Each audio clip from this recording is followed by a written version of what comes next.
Hi guys, welcome to Black Girl MD. So this is a second channel from my first channel, which is Toluwani TV. And I created this channel to handle all things medical school, from questions to medical school content, medical school vlogs. And I have here another medical student from my school. Introduce yourself. Hi, my name is Ashley from Thriving with Ashley on YouTube here. So go follow her Instagram. Instagram. Go follow her YouTube. Subscribe to her YouTube channel. She's on 900. She wants to get to 1K before the end of this month. You guys should go subscribe to her YouTube channel. She creates content on medical school too, lifestyle, and just everything interesting, right? Yes. So I'll put her channel link or the name under here for you guys to subscribe. So today I asked some questions on my Instagram and YouTube let's say page. So Instagram story and my YouTube community page, for people to ask me questions, because over the past 4 or 5 months, this is since March, I've been getting a lot of questions about Tolu or Dr. Steven. How is this one? How is it? So I decided to create make a video going to. Sorry, I'm trying to find questions. Yes. So I had to create a video to answer all those questions. So guys, if I start the question today now, don't come message me my DM, ask me my DM about this, because I will not answer, or I'll refer you back to this video, because I'm going to make it as detailed as possible. That's why I brought another student from my school. So whatever I cannot answer, she can answer it. Whatever I forget to say, she can help me remember. Do you get my point? So please, before I go on to the video, subscribe to my channel, make sure you like this video, share, and also give the video a thumbs up. So I feel like basically why we're even doing this video is because when we're going to school for the first there was time, no me that is the chief of research, I checked YouTube, I checked everywhere. Like I could only see Instagram pictures of people in my school, so I just sent them DMs from their Instagram pictures. I didn't really get so much information about the place. Like I didn't even know what to expect. Nobody had vlogs on the island. So yeah, I remember the video we watched that I think that's the first we saw. We saw KFC. You remember? Yeah, that was. And they were riding their bike. That's the only video we saw like, on Instagram about Dominica. We didn't know what to expect. Nothing. So at least I think this I think will really help people, because she creates content about all sense and other schools too. It really is really going to help people know what to expect when they're coming to the island. At least from another person's point of view. It doesn't mean it's the same thing that happens to you. And you'll be able to know what to bring, what not to bring, things like that. So I have some questions here that I asked on Instagram. I'm going to just be reading it out and I'm going to be answering questions. So it's going to be freestyling all the way.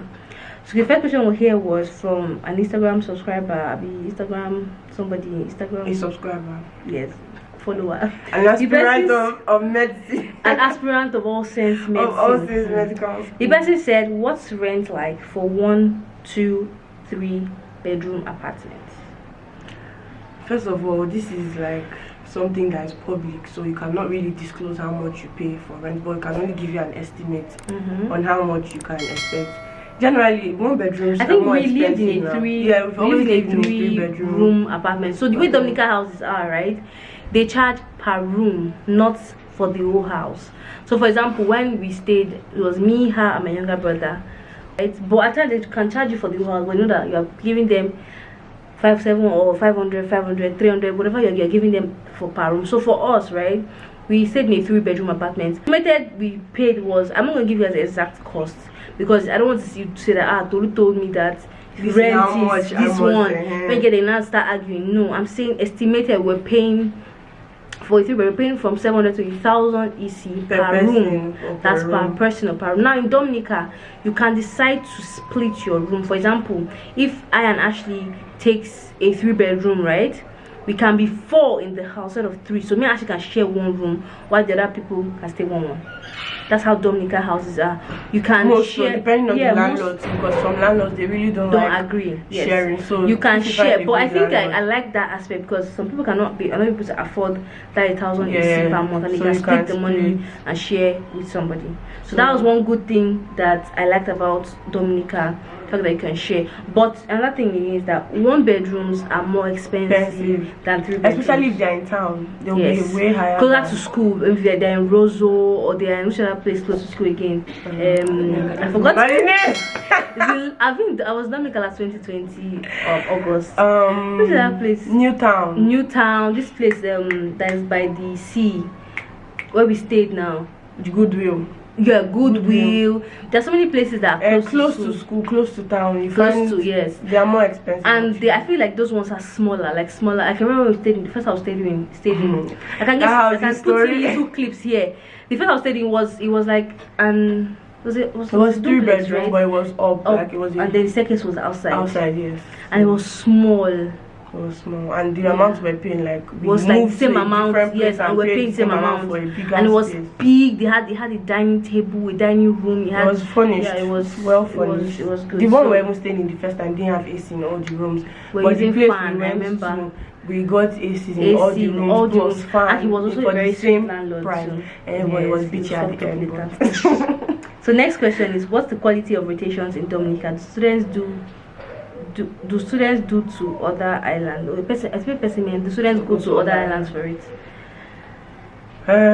About other islands, I feel like it's possible. Yes. Some people go to other, as far as like you can afford it, you can afford the cost of living in that place. You can do in other islands. As far as the school is also like aware that okay, this is our student is in this particular place, and you want to do your rotations here.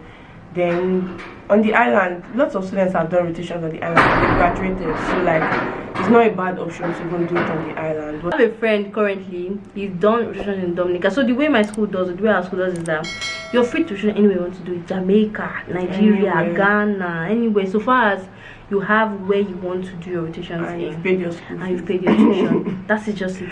You can do it in Dominica, you can do it in Nigeria, you can do it in US, you can do it in UK, you can do it in Dubai, you can do it anywhere you want to do it. You just have to negotiate with them, talk to them about it. And also the country you want to go to, do they accept? Yes. Your and can you of find where you can do it? Like I did mine in Nigeria, I did my O&G and my family medicine, and I had to find my hospital here in Port Harcourt. I had to pay the hospital fee, which is about 50 to 100,000 for to work there. So it depends on like where you want to. Yeah, so you can do different it anywhere. hospitals may have different rates. Different rates. Some of them can even be free actually. Some of them can even charge you 1 million. I know a friend in Abuja that he paid 450 for a 6-week rotation.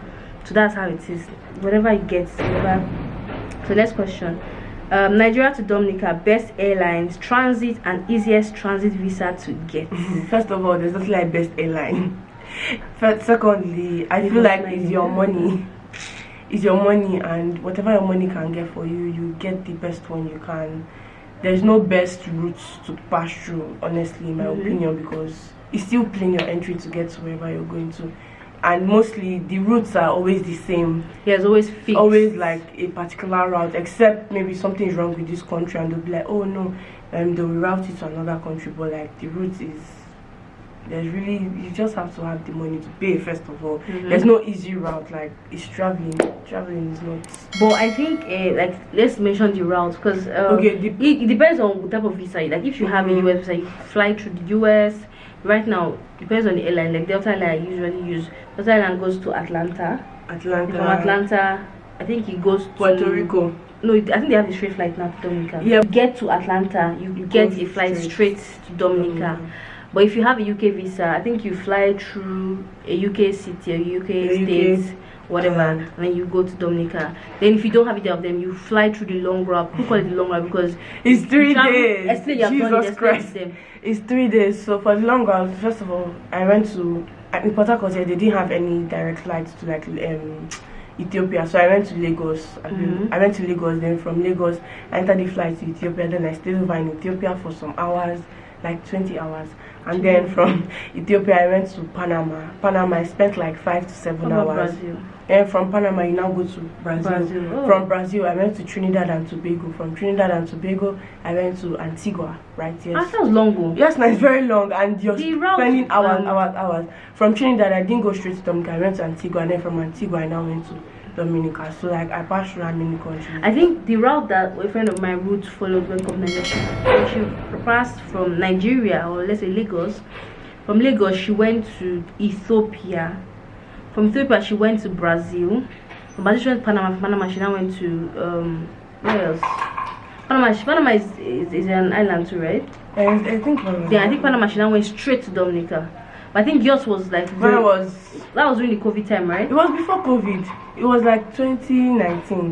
Yeah, I remember 2019. Okay, when your US visa didn't come out. Yeah, so it was a very. When I came back, I had pneumonia. So it was very funny. And the layover is what makes it more like stressful. So there's really no easy route. Anything your money can get you, there's anything your visa can allow you to do, you do better that. soup na money. So it's money and visa. Because babe, even now from here to Atlanta to wherever I'm going to, you're telling me 1.4 million, everything 1.6 million for flight that was 800k, 700k before. Nigeria. Let's go ahead. Oh God, for people interested in US rotation. Did you answer the second part of this question? You said easiest transit visas. Oh, when you speak to the travel agency, right, or whoever is helping you book your flight, they'll find out information about today I spoke to Nationality. Okay, Nationality is this person that books tickets for us, right? I spoke to because a friend, someone that I'm helping to get admission to All Saints. He wanted to find out, okay, how the route. And she said, currently, those routes are tricky.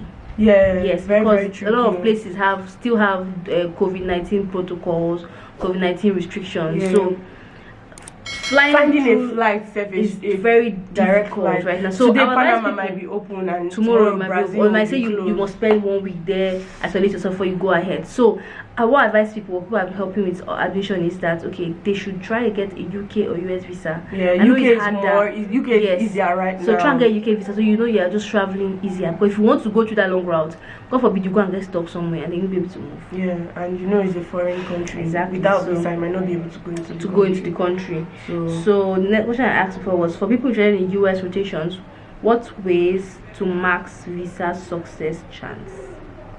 See, when it comes to US visa, it is by luck, it is their decision, and it is not school's not going to help you get US visa. I've tried. They can only give you a letter. They cannot the people in the letter will not even exactly sell it. Because I remember a friend that got school. A friend of mine, two of them traveled to Barbados, got school letter, got everything, and they went to Barbados and they denied them their visa. So what I tell people actually when it comes to this service is to get it from your home country. One, get it with family. Two, so example, let's assume your dad doesn't have a visa, he wants to get a visa. Carry your dad, he has bank statement, has all those things. They like people that will improve their economy. Carry your dad, join body, like even if it means like you're going to the US for holiday, go. Don't tell you want transit to Dominica. Just tell you're going for holiday with your dad. Like get that visa, they can use it. Because I think US people are becoming very strict with their visa now. Like very strict. So school does not give you visa, does not guarantee you getting a visa. You have to work your visa. And when you get the visa, you cannot stay for more than 5 months. Yes, you have to travel out of the country and travel back inside. So yeah, you just have to follow that process until you graduate, basically. So just for the US visa, try your luck. But right now, still like UK is faster. Yeah, UK is faster. Getting a UK visa because right now Dropbox, there's not even dates anymore. Dates are like 2024, 2023, 2025. Hey Jesus, it's serious wahala. So next question is, does your school prepare you for the board exams like USMLE and MCCQE? I don't know what MCCQE is. Canadian exam. Okay. Our school. So I won't say they don't. Okay, Canadian, no. But for USMLE, I feel like all SEN teaches the curriculum for USMLE, right? But I won't say they don't teach it directly. They teach it in a funny way, like like some schools. I have a friend that schools in the US university, like in US medical school, right? Her school teaches her according to the first aid book. So for all science, we do pathology, we do pharmacology, we do biochemistry.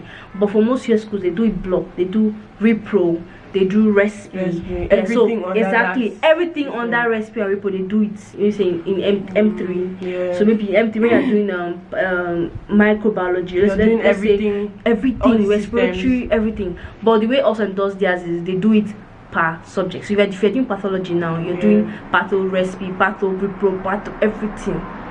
So I would say they prepare you a bit, because I'm preparing for second right now. Prepare you a bit for rotations, but they don't like spoon feed you and tell you learn this one. But I feel like everywhere at the end of the day, like you're the person, you know what you want to achieve. Yeah, so you study You have your USMLE textbook. You pay for your. I'm sorry, but you have to pay for some certain things, or you ask students who have it to like share, or you give them a small amount of money, because in order for you to be able to succeed, you have to like find other measures. The school cannot 100% give you everything you want. You have to, like now the school is not giving us, we're not doing tutorials with school for our we're the ones like reading right now for our exams, because we are done with basic science. Like now it's time for us to go and write what we have learned. So, and because there are students that have actually done that and have passed, so you have to get not to pass. Forget whether school helps you or not. Even if they don't help you, one thing my dad always tells me is that even if someone does not give you something, work hard and get that thing for yourself. That's what I'll tell you. People ask me, I tell them, yes, they do that, but they don't profit. There's students who have like passed through that level, and you can always meet some of them for advice. To advise you and stuff like always that. Give you advice, because this person is in my school, person is having trouble. They'll help you. So yeah, that's what